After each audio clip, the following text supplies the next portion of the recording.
Hi friends, இது கேழ்வரகு மாவு.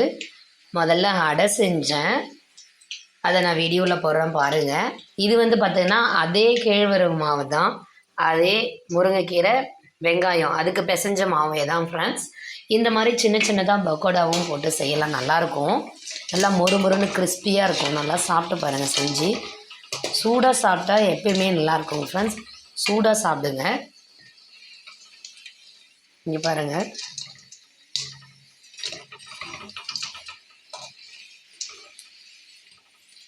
வெந்துட்டுருக்கு. எடுத்ததுக்கப்புறம் காமிக்கிறேன் ஃப்ரெண்ட்ஸ். இது ரொம்ப உடம்புக்கு ஹெல்த்தியானதும் கூட.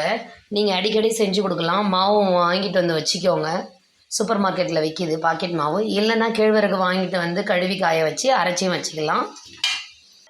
இங்கே பாருங்கள் ஃப்ரெண்ட்ஸ், பக்கோடா மாதிரி செம்மையாக இருக்குது. பிடிச்சிருந்தா லைக்